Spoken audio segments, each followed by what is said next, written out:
Praise the Lord, ஹalleluya. அருமையான தேவனுடைய பிள்ளைகள் ஒவ்வொருவருக்கும் சிங்கப்பூர் ஏலிம் எழுப்புதல் திருச்சபையின் சார்பிலே அன்பின் வாழ்த்துக்களை தெரிவித்துக் கொள்கிறோம். நாம் தொடர்ச்சியாக சிலுவை குறித்து, சிலுவையின் மேன்மை குறித்து உங்களோடு கூட செய்தியை பகிர்ந்து கொண்டு வருகிறேன்.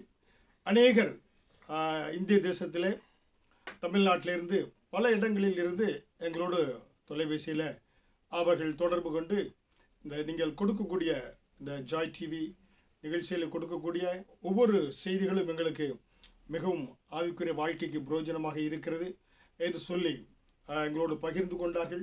உங்களுடைய ஃபீட்பேக்காக மிக நன்றி. முக்கியமாக வெள்ளூர்லேருந்து அலெக்ஸ் ராஜா அவர்கள் எங்களோடு தொடர்பு கொண்டு உங்களுடைய செய்திகள் எங்களுக்கும் எங்களுடைய உறவினர்கள் எல்லாருக்கும் பிரயோஜனமாக இருக்குது. எங்கள் நண்பர்களுக்கெல்லாம் நாங்கள் இதை பகிர்ந்து கொண்டு வருகிறோம் என்று சொன்னார்கள். அதே போல் திருப்பூர் பகுதியிலிருந்தும் ஸ்டெல்லா அவர்கள் செய்தி பிரயோஜனமாக இருக்கிறது என்று சொன்னார்கள். சிவகாசி பகுதியிலிருந்தும் பாஸ்டர் பீட்டர் குடும்பத்தார் செய்தி மிகவும் பிரயோஜனமாக இருக்கின்ற சொன்னார்கள். மதுரை பகுதியிலிருந்தும் உறவினர் எல்லாரும் செய்தி, ஏன்னா மதுரையிலே முக்கியமாக ஆலிஸ் ஜான் அந்த குடும்பத்தாரும் செய்தியை கேட்டு மிகவும் ஆசீர்வாதமாக இருந்தது என்று சொன்னார்கள். அதே போல் இந்தோனேஷியாவில் மேடான் பகுதியிலே, அதே மற்றும் ஸ்ரீலங்கா, பிரான்ஸ் இந்த தேசங்களிலும் எல்லாரும் இந்த செய்தியை மிகவும் பிரயோஜனம் இருக்கிறது என்று சொன்னார்கள். அதே போல் பார்த்தீங்கன்னாக்கா எங்களோட உறவினர்கள் பார்த்தீங்கன்னா சிலிண்டா, அதே போல் லதா, அதே போல் ஐசக் எல்லாரும் இந்த செய்தி மிகவும் பிரயோஜனமாக இருக்கிறது என்று எங்களை உற்சாகப்படுத்தினார்கள். உங்களுடைய உற்சாகத்திற்காக நன்றி செலுத்துகிறோம். எங்களுக்காக தொடர்ந்து ஜெபிங்கள். உங்களுக்காக நாங்கள் ஜெபித்து கொண்டு வருகிறோம். கர்த்தர் மகத்துவமான காரியங்களை செய்வார். ஹல்லேலூயா.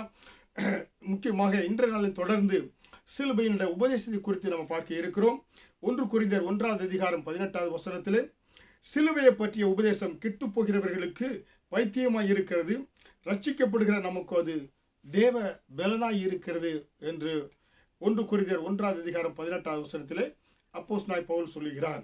பாருங்க, முக்கியமாக தேவனுடைய பிள்ளைகளுக்கு எல்லா நாட்களும், முக்கியமாக இந்த சிலுவை குறித்து தியானிக்கிற இந்த நாட்கள் மட்டுமல்ல, எல்லா நாட்களும் தேவனுடைய பிள்ளைக்கு மிக முக்கியமான ஒரு நாட்கள். புரியுங்களா? அதனால்தான் நாட்களை விசேஷித்துக் கொள்கிறவன் அவன் கர்த்தருக்கென்று விசேஷித்துக் கொள்கிறான் என்று வேதவசனம் சொல்கிறது. ஹல்லேலூயா. நம்ம இந்த சிலுவை பாடுகளை தியானிக்கிற, ஏன்னா இந்த நாட்கள் மட்டுமல்ல, வருஷத்திலே 365 நாட்களும் ஆண்டவருடைய அந்த உபதேசங்களை நாம் தியானித்து, அவர் நமக்காகப்பட்ட பாடுகள், நமக்காக கல்வாரி சிலுவையில் சம்பாதித்து வைத்த ஆசீர்வாதங்களை நாம் என்ன நினைத்து நம்ம என்ன தியானித்து அதை சுதந்திரித்துக் கொள்ளக்கூடியவர்களாக நம்ம இருக்க வேண்டும். புரியுங்களா? அதனால்தான் கர்த்தர், ஏனென்றால் அந்த கல்வாரி பாடுகள், சிலுவைகள், துயரங்கள் நிறைந்தது. அவர் பார்த்தீங்கன்னா காயங்கள், தழும்புகள் எல்லாவற்றையும், நிந்தைகள், அவமானம் எல்லாவற்றையும் அவர் சிலுவையில் ஏற்றுக்கொண்டார்.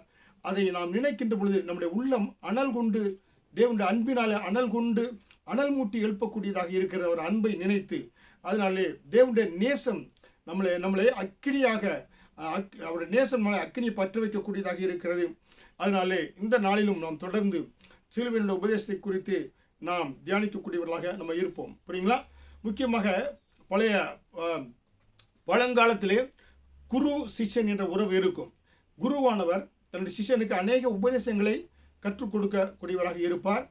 அந்த குருவுக்கு அப்புறமாக அந்த சிஷ்யன் அந்த உபதேசங்களை அவன் கை கொண்டு அந்த காரியங்களை மற்றவர்களுக்கும் அவன் போதிக்கக்கூடியவனாக, உபதேசிக்கக்கூடியவனாக இருப்பான். பார்த்தீங்கன்னாக்க நம்ம கிறிஸ்துவ வரலாற்றிலே முதல்ல பாபிலோனிய ராஜ்யம் இருந்தது. புரியுங்களா? பாபிலோனிய ராஜ்யம் அது கிறிஸ்து பிறப்பதற்கு முன்பாக 538 பாபிலோனிய ராஜ்யம் இருந்தது. அதுக்கப்புறமாக பெர்சிய ராஜ்யம் வந்தது. அதுக்கப்புறமாக கிரேக்க பேரரசு வந்தது.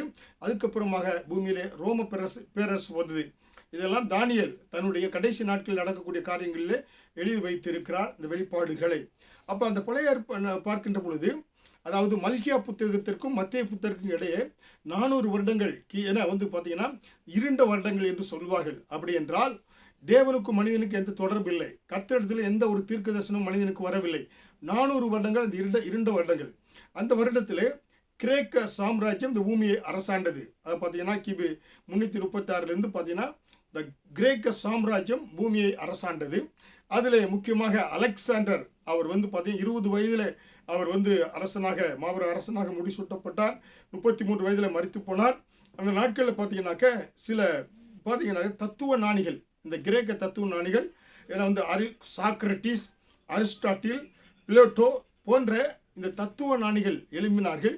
அவர்கள் இந்த பூமியிலே அநேக உபதேசங்களை கற்றுக் கொடுத்தாங்க மக்களுக்கு.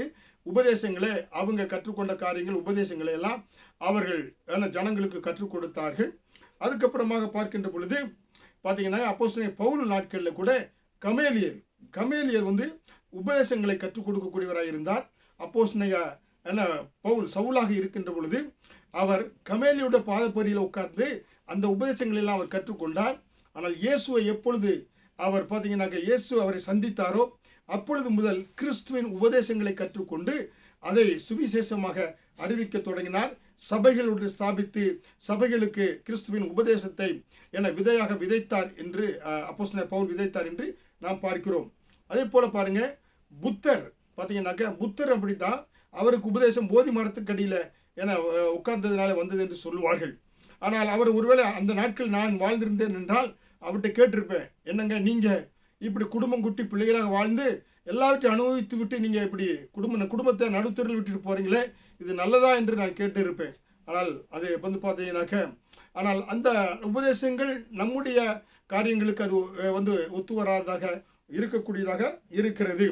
ஆனால் இந்த மனுக்குலத்திற்கு, இந்த பூமியிலே பிறந்த ஒரு மனுக்குலத்திற்கு சிறந்த தேவனுடைய பிள்ளைகளுக்கு சிறந்த உபதேசம் எங்கே வருகிறது என்றால் கல்வாரி சிலுவை அண்டையிலிருந்து வரக்கூடிய உபதேசம் தான் தேவனுடைய பிள்ளைகளுக்கு.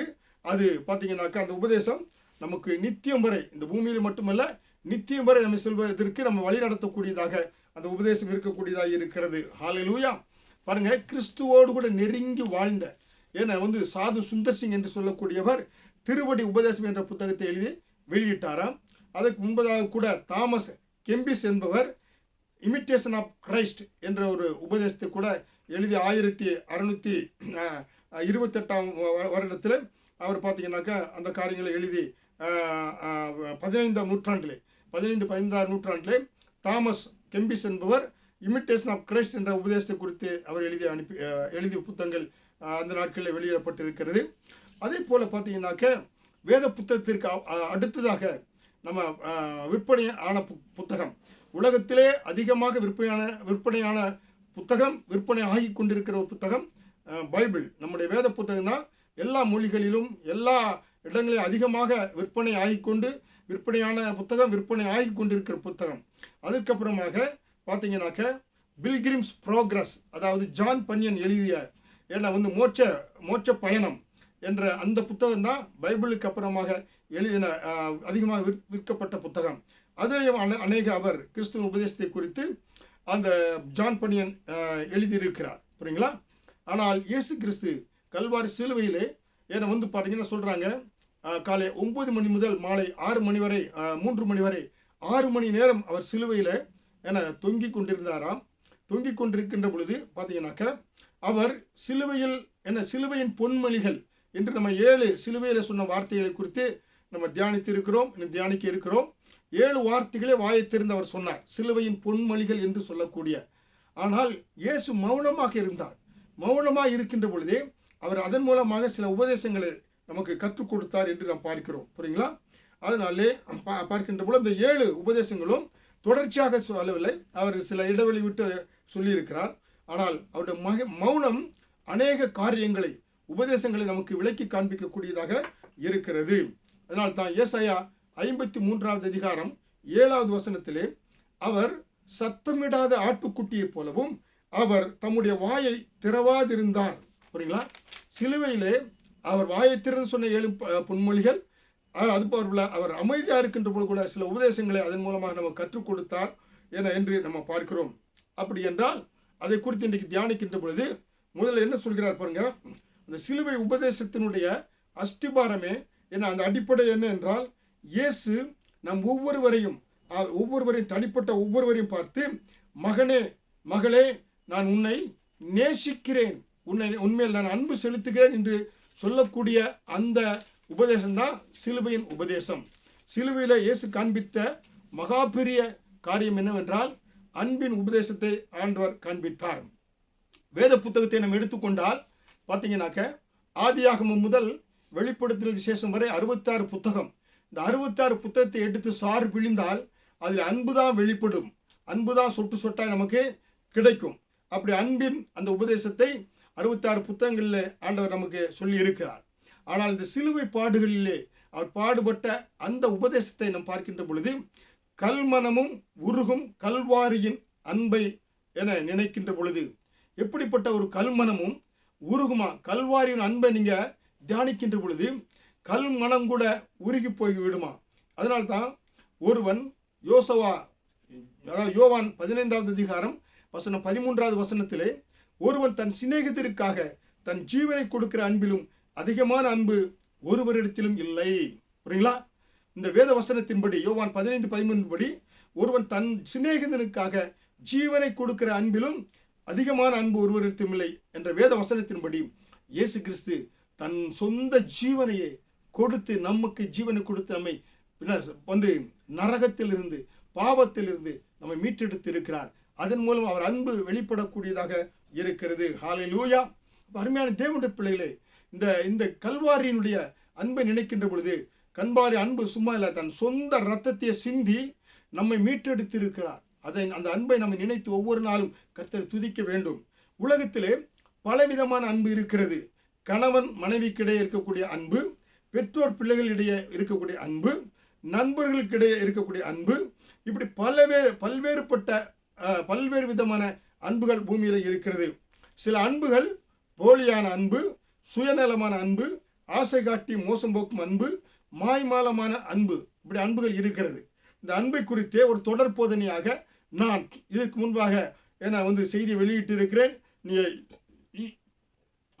நீங்க யூடியூப்ல போய் பார்க்கலாம். ஏன்னா பார்த்தீங்கன்னா இந்த அன்பை குறித்து பார்த்தீங்கன்னாக்கா அகாப்பே அன்பு பார்த்தீங்கன்னாக்கா இப்படி நிறைய அன்புகளை குறித்து நான் செய்திகளை நானும் பாஸ்டர் டாக்டர் ஷீலாவும் உங்களுக்கு கொடுத்திருக்கிறோம். ஆனால் அதை இன்னொரு எபிசோடில் நம்ம அதை பார்க்கலாம். ஆனால் இங்கே பார்க்கின்ற பொழுது அன்பு பார்த்தீங்கன்னா உலகத்தினுடைய அன்பு மாய்மாலமான போலியான சுயநல அன்பு என இப்படிப்பட்ட அன்பு மனிதர்கள் காண்பிக்கக்கூடியது. ஆனால் கல்வாரி அன்போ கர்த்தருடைய நேசத்தினுடைய உச்சிதமான ஒரு அன்பு. புரியுங்களா? அது பெரிய தியாகத்தை வெளிப்படுத்தக்கூடிய ஒரு அன்பு. அது பரிசுத்தமும் மனதுருக்கம் உள்ள ஒரு அன்பு, உண்மையான ஒரு அன்பு. அவர் நமக்காக தன் ஜீவனையை கொடுத்து அந்த அன்பை வெளிப்படுத்தி இருக்கிறார். அதனால்தான் 1 யோவான் 3வது அதிகாரம் 16வது வசனத்திலே அவர் நமக்காக தம்முடைய ஜீவனை கொடுத்ததாலே அன்பு இன்னதென்று அறிந்திருக்கிறோம். ஜீவனை கொடுத்ததினாலே அன்பு பாருங்க இன்னதென்று அறிந்திருக்கிறோம். ஒரு மனிதன் இன்னொரு மனிதன் ஒரு துண்டை கூட கொடுக்க மாட்டான். ஏன்னா ஒரு சின்ன பார்த்தீங்கன்னா எச்சில் கையால் காக்காய் கூட விரட்ட மாட்டாத அப்படி அன்புள்ள இந்த உலகத்திலே தன் ஜீவனே இயேசு நமக்காக கொடுத்து இருக்கிறார் என்று பார்க்கிறோம். ஹல்லேலூயா. சுலகத்திலே திடீரென்று பாருங்க தன்னுடைய சுய விருப்பத்திற்காக சுய லாபத்திற்காக அன்பை ஜனங்கள் காட்டுவார்கள், திடீரென்று விலகி போய் விடுவார்கள். ஆனால் கர்த்தரிடத்தில் இருக்கிற அன்போ பாருங்க யோவான் 13வது அதிகாரம் வசனம் 1வது வசனத்திலே தாம் இவ்வுலகத்தில் இருக்கிற தம்முடையவர்களிடத்தில் அன்பு வைத்தபடியே முடிவு பரியந்தம் அவர்களிடத்தில் அன்பு வைத்தார். ஹல்லேலூயா. இயேசுவின் அன்பு முடிவு பரியந்தம் இந்த பூமியில் இம்மையில் மட்டுமல்ல மறுமையிலும் அந்த அன்பு தொடரக்கூடியதாக இருக்கிறது. ஹல்லேலூயா. அருமையான தேவனுடைய பிள்ளைகளே, உங்கள் வாழ்க்கையில அன்பை இயேசுவின் மேல் வைங்க.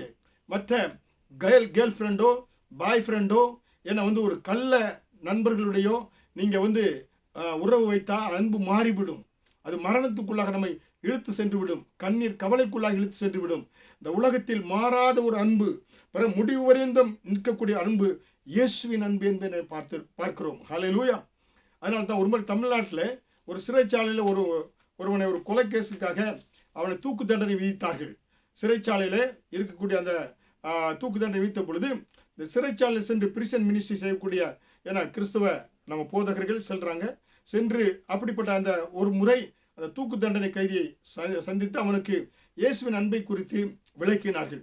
நானும் சிங்கப்பூர் தேசத்தில் சிறைச்சாலையில் சென்று அநேக சிறை கைதிகளை குறித்து அவர்களுக்கு ஆலோசனை கொடுத்திருக்கிறேன். சிறைச்சாலை ஊழியம் செய்திருக்கிறேன். அவர்களுக்கு கவுன்சிலிங், அநேகருக்கு தூக்கு தண்டனை பாருங்க. இந்த ட்ரக்ஸ் விற்பதனால 500 கிராம் மேலே சிங்கப்பூரில் விற்றா அவர்களுக்கு தூக்கு தண்டனை. புரியுங்களா? 25 வருட அதுக்கு கீழே 500 கிராம் கீழே இருக்கிறதுக்கு அப்புறம் அந்த வெயிட்டுக்கு தக்கன போதை வசதி தக்கன அவர்களுக்கு 25 வருடம் 24 வருடம் இப்படி வந்து தண்டனை விதிப்பார்கள். இப்படிப்பட்ட கைதிகளை சந்தித்து அவர்களுக்கு கிறிஸ்துவின் அன்பை குறித்து நம்ம விளக்கின்ற பொழுது அவர் வாலிப நாட்களிலே இந்த கிறிஸ்துவை குறித்து அவர்களுக்கு சொல்லாததினாலே, இந்த மாறாத அன்பை குறித்து சொல்லாததினாலே அவர்கள் தீய வழிகளில் சென்று சாத்தானின் கையிலே சிக்கப்பட்டு இப்படியாக சிறைச்சாலைக்குள் சென்று விடுகிறார்கள். ஒரு சிலருக்கு தூக்கு தண்டனை, மரண தண்டனை விதிக்கப்படக்கூடியதாக இருக்கிறது. அப்படி தமிழ்நாட்டில் இந்த சிறைச்சாலையிலே விதிக்கப்பட்ட அந்த சகோதரனுக்கு தூக்கு தண்டனை வைத்திருந்தார்கள். அவர்கள் ஒரு சுவிசேஷகர் என சென்று அவர்களுக்கு அந்த நாட்களிலே சுவிசேஷத்தை குறித்து அறிவித்தார்.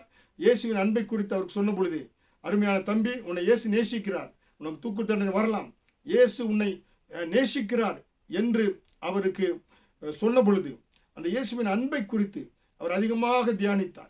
அன்பை குறித்து அதிகமாக தியானித்து அந்த சகோதரன் என்ன செய்த பாருங்கனாக்க, அவர்களுக்கு மரண தண்டனை விதிக்கப்பட்டது. மரணத்துடைய நாட்கள் வந்தது. அவங்க பார்த்தீங்கன்னாக்க ஜனாதிபதிக்கு கருணமணி அனுப்பினார்கள். கருணமணி அனுப்பின பொழுது பதில் ஒன்றும் கடைசி நாள் வரவில்லை. அவர் மரணத்திற்காக தூக்கு தண்டனைக்கு ஆயத்தம் செய்து அவர் வைத்து அழைத்து சென்று காரியங்கள் நடைபெற்று கொண்டிருக்கின்ற பொழுது இந்த சிறைச்சாலை சூப்பர்டன் அங்கிருந்து ஓடி வருகிறார்.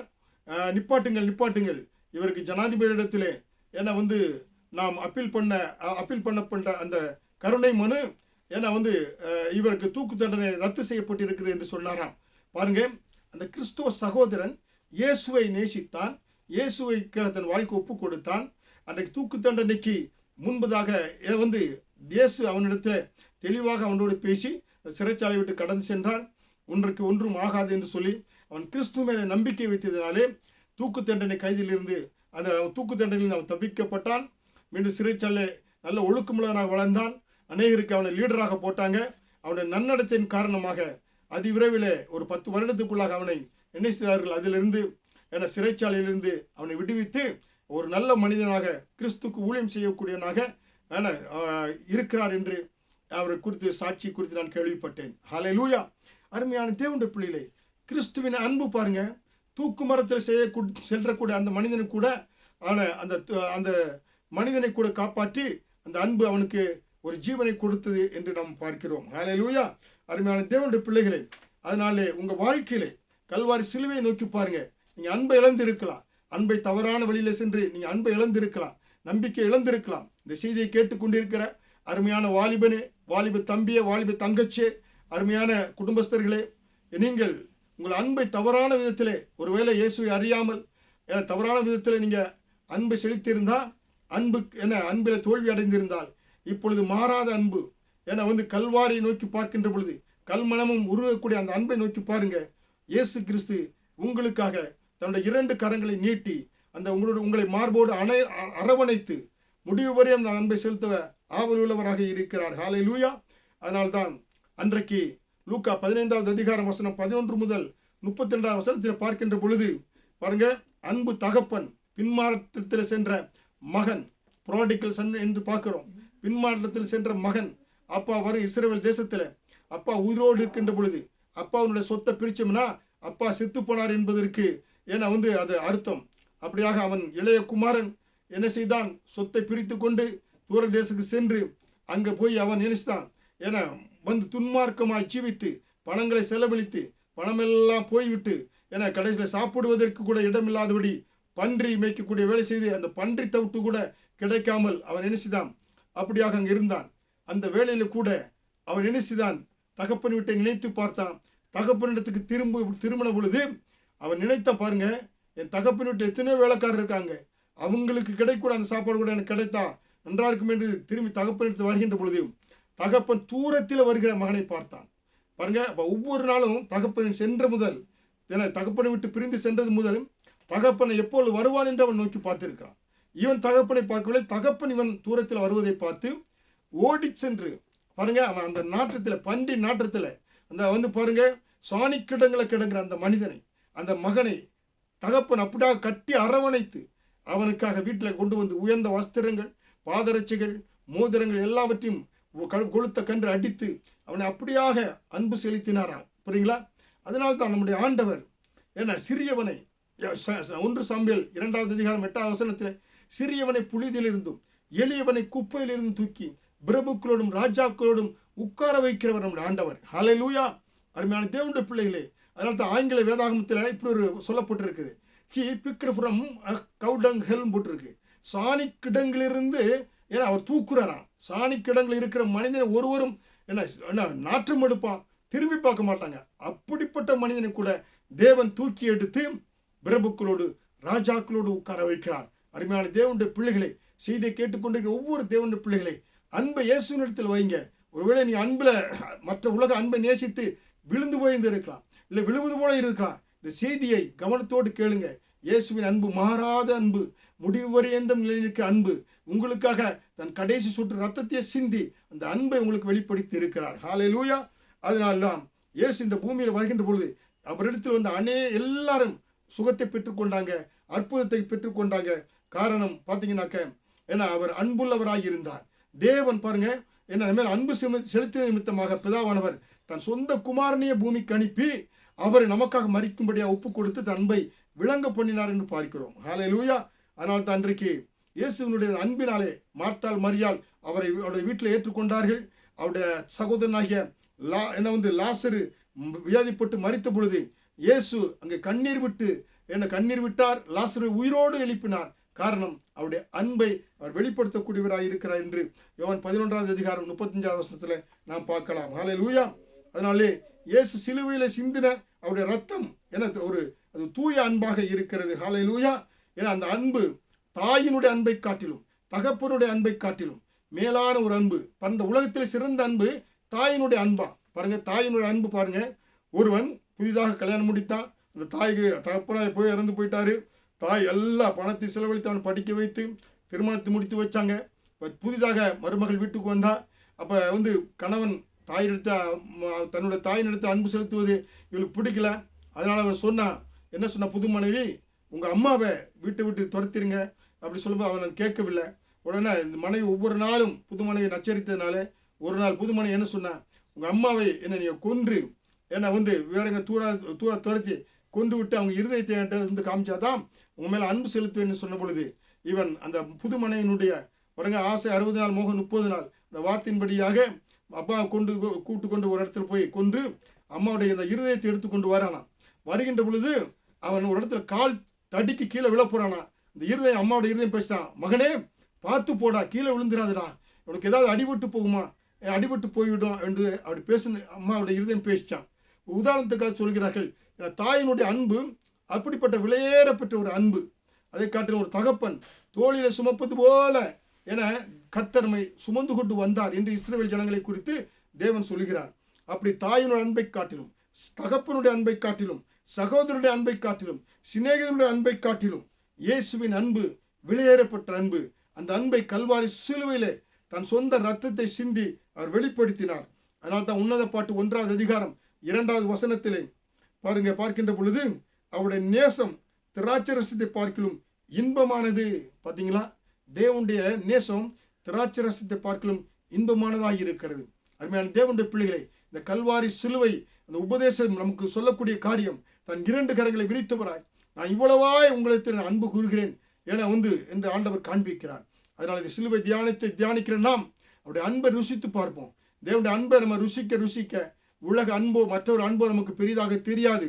இந்த அன்பு தான் கடைசி வரை நிலைத்து நிற்க அன்பு, நமக்கு நம்முடைய கண்ணீரை துடைக்கிற அன்பு, நம் துக்கத்தை சந்தோஷமாய் மாற்றுகிற அன்பு, நமக்கு நித்தியத்தை கொடுக்கக்கூடிய அன்பு.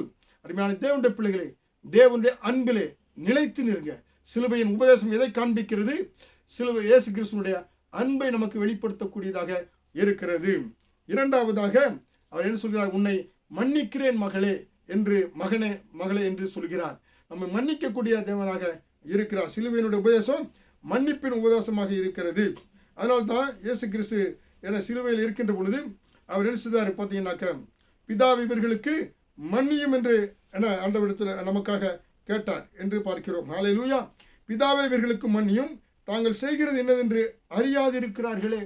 அவரை சிலுவையில் அறைந்து ஈட்டியால் குத்திய பொழுது கூட அவரிடத்தில் உள்ளத்தில் இருந்தது, பிதாவே இவர்களுக்கு மன்னியும், இவர்கள் செய்கிறது என்னவென்று இவருக்கு அறியாமல் இருக்கிறார்கள் என்று ஜெபித்தார். ஹல்லேலூயா. இயேசு கிறிஸ்துவின் ரத்தம் நமக்கு பாவ மன்னிப்பை கொடுக்கக்கூடிய ரத்தமாக இருக்கிறது. ஹல்லேலூயா. பாவங்களை நீக்கி அக்கிரமங்களை நீக்கி நமக்கு ஆண்டவர் ஒரு நீதிமானாய் நம்ம மாற்றக்கூடியவராக இருக்கிறார். அதனால்தான் எபேசியர் 1:7 அவருடைய கிருபையின் ஐஸ்வரியத்தின்படியே இவருடைய இரத்தத்தினாலே பாவ மன்னிப்பாகிய மீட்பு இவருக்குள் நமக்கு உண்டாகி இருக்கிறது.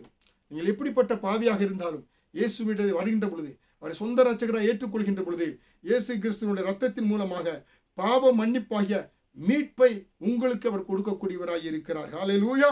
அதனால்தான் கொலோசியர் 1:14 இயேசு கிறிஸ்துவாகிய அவருக்குள் அவருடைய இரத்தத்தினாலே பாவ மன்னிப்பாகிய மீட்பு நமக்கு உண்டாகி இருக்கிறது.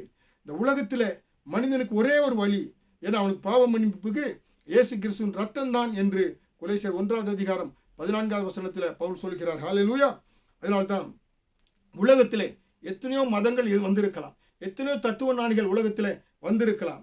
ஆனால் எந்த ஒரு மதமோ எந்த தத்துவ ஞானியோ பாவ மன்னிப்பை உங்களுக்கு கொடுக்க முடியாது. இயேசு கிறிஸ்து ஒருவரே மனிதனுக்கு பாவ மன்னிப்பை கொடுக்க முடியும். ஹல்லேலூயா. இயேசு கிறிஸ்து ஒருவர் தான் மனிதனுடைய பாவத்திற்காக ரத்தத்தை சிந்தின கடவுளாய் இருக்கிறார். மற்றவர்கள் எல்லாம் ரத்தத்தை சிந்தவில்லை. இயேசு கிறிஸ்து ஒருவரே தன் சொந்த ரத்தத்தை சிந்தி நமக்கு பாவ மன்னிப்பை கொடுத்திருக்கிறார் என்று நாம் பார்க்கிறோம். அதனால தான் ஏசாயா 53:5 நம்முடைய மீறுதல் நிமித்தம் அவர் காயப்பட்டு, நம்முடைய அக்கிரமங்கள் நிமித்தம் அவர் நொறுக்கப்பட்டார், நமக்கு சமாதானத்தை உண்டு பண்ணும் ஆக்கினை அவர் மேல் வந்தது. இயேசு கிறிஸ்து ஒருவர் தாங்க சமாதானத்தை கொடுக்க நமக்கு முடியும். ஹல்லேலூயா. அதனால்தான் நம்ம அநேக புண்ணியங்கள் செய்வதனால தப்பி விடலாம் என்று நம்ம நினைக்க கூடாது. பாவங்கள் செய்துவிட்டு அநேகர் சொல்றாங்க, உலகத்தார் சொல்கிறத தர்மம் தலை காக்கும்னு. ஏன்னா அநேக பாவங்கள் செய்வாங்க. ஏன்னா அன்னதானம் செய்வதனால, கோயிலுக்கு உண்டியில் காணிக்க போடுவதனால, ஏழைகளுக்கு கொடுப்பதனால அதன் மூலம் பாவ மன்னிப்பை பெற்றுக்கொள்ள முடியாது. மனிதனுடைய பாவ மன்னிப்பிற்கு அதிகாரம் இயேசுவின் ரத்தம் மட்டுமே. மனிதனுக்கு பாவ மன்னிப்பை கொடுக்கக்கூடிய அதிகாரம் இயேசுவின் ரத்தம் மட்டும்தான். ஹல்லேலூயா. அதனால்தான் ரட்சிக்கப்படுவதற்கு வானத்தின் மேலேயும் கீழேயும் பூமியின் மேலே இயேசு கிறிஸ்துனுடைய ரத்தமே அல்லாமல், இயேசு கிறிஸ்து நாமமே அல்லாமல் வேறொரு நாமம் நமக்கு கொடுக்கப்படவில்லை. அதனாலே என்ன, இயேசுவிட வாருங்க, பாவியாக என்மேல் கிருபையாயிரும் சொல்லுகின்ற பொழுது பாவங்களை மன்னித்து உங்களை பிள்ளையாக நீதிமானாய் மாற்றக்கூடியவராய் இருக்கிறார். அதனால்தான் பார்க்கிறோம், இயேசு கிறிஸ்துவின் ரத்தம் சகல பாவங்களை நீக்கி நம்மை சுத்திகரிக்கும் என்று. நம்முடைய பாவங்களை நாம் அறிக்கையிட்டால் பாவங்களை நமக்கு மன்னித்து எல்லா அநியாயத்தையும் நீக்கி நம்மை சுத்திகரிப்பதற்கு அவர் உண்மையும் நீதியும் உள்ளவராய் இருக்கிறார். 1 யோவான் 1:7 பார்க்கின்ற பொழுது நம்முடைய பாவங்களை இயேசுவினிடம் அறிக்கையிட வேண்டும். ஹல்லேலூயா. ஏன்னா அநேகர் போய் ஊழியரிடத்தில் போதகரிடத்தில் அறிக்கையிடுவாங்க. ஆனால் போதகர் உங்களுக்காக ரத்தத்தை சிந்தவில்லை, இயேசு ஒருவர் தான் உங்களுக்கு ரத்தம் சிந்தினார். நம்முடைய பாவங்களை இயேசுவினிடம் அறிக்கையிடுகின்ற பொழுது அவர்தான் எல்லா பாவங்களையும் நீக்கி நம்மை சுத்திகரிப்பதற்கு நீதியும் உண்மையுள்ளவராக இருக்கிறார், உண்மையும் நீதியுள்ளவராக இருக்கிறார் என்று நாம் பார்க்கிறோம். ஹல்லேலூயா. அதனால்தான் சங்கீதம் 32:1-2 பார்க்கின்ற பொழுது, எவனுடைய மீறுதல் மன்னிக்கப்பட்டதோ, எவனுடைய பாவம் மூடப்பட்டதோ அவன் பாக்கியவான். எவனுடைய அக்கிரமத்தை கர்த்தர் எண்ணாது இருக்கிறாரோ, எவனுடைய ஆவியில் கபடமில்லாது இருக்கிறாரோ அவன் பாக்கியவான் என்று நாம் பார்க்கிறோம். அப்படி என்றால் நம்ம நம்முடைய பாவங்களை இயேசுவினிடத்தில் அறிக்கையிட்டு நம்ம பாவ மன்னிப்பை பெற்றுக்கொள்ள வேண்டியது அவசியமாக இருக்கிறது. ஹல்லேலூயா. அதனால ஆதியாகமம் 4:7 பாவம் செய்தால் பாவம் நம்மை பின்தொடர்ந்து வரும், பாவம் உன் வாசற்படியில் படுத்திருக்கும் என்று ஆதியாகமம் 4:7 பார்க்கிறோம். வாழ வயதின் பாவங்கள் எலும்புகளோடு கூட படுத்திருக்கும் என்று சொல்லி யோபு 20:11 நாம் பார்க்கலாம். ஹல்லேலூயா. அப்ப இயேசு கிறிஸ்துவினுடைய ரத்தம், கல்வாரி சிலுவையில் சிந்திய அந்த ரத்தம் நமக்கு என்ன உண்டாக்குது? பாவ மன்னிப்பை கொடுக்கக்கூடியதாக இருக்கிறது. ஹல்லேலூயா. அருமையான தேவனுடைய பிள்ளைகளை, இன்றைக்கு பாருங்க, இயேசு கிறிஸ்து கல்வாரி சிலுவை உபதேசங்களில் 2 காரியங்களை குறித்து நம்ம தியானித்து இருக்கிறோம். ஒன்று, அவருடைய அன்பு, வெளியேறப்பட்ட அன்பு. கல்வாரியை நோக்கி பார்க்கின்ற பொழுது கல் மனது கூட உருகக்கூடிய ஒரு அன்பு. அந்த வெளியேறப்பட்ட அன்பு நம்முடைய இயேசு கிறிஸ்துவின் அன்பாய் இருக்கிறது.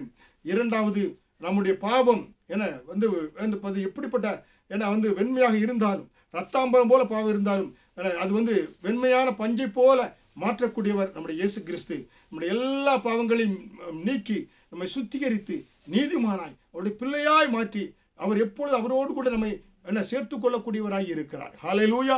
அருமையான தேவனுடைய பிள்ளைகளை, இந்த சிலுவை உபதேசத்தில் இன்னும் தொடர்ச்சி இன்னும் அநேக காரியங்களை குறித்து பார்க்க இருக்கிறோம். இந்த சிலுவையினுடைய மேன்மை நமக்கு என்ன ஆசீர்வாதத்தை கொடுத்து இருக்கிறது. அவர் வாயை திறந்து பேசிய 7 பொன்மணிகள், அதே போல அமைதியாக இருந்து சில உபதேசங்கள் நம்ம கற்றுக் கொடுத்தார். அதில் ஒன்று, அவர் அன்புள்ளவராக இருக்கிறார். இரண்டாவது, நம்முடைய பாவங்களை எல்லாம் அவர் மன்னிக்கக்கூடியவராக இருக்கிறார் என்பதை காண்பிக்கக்கூடியதாக இருக்கிறது.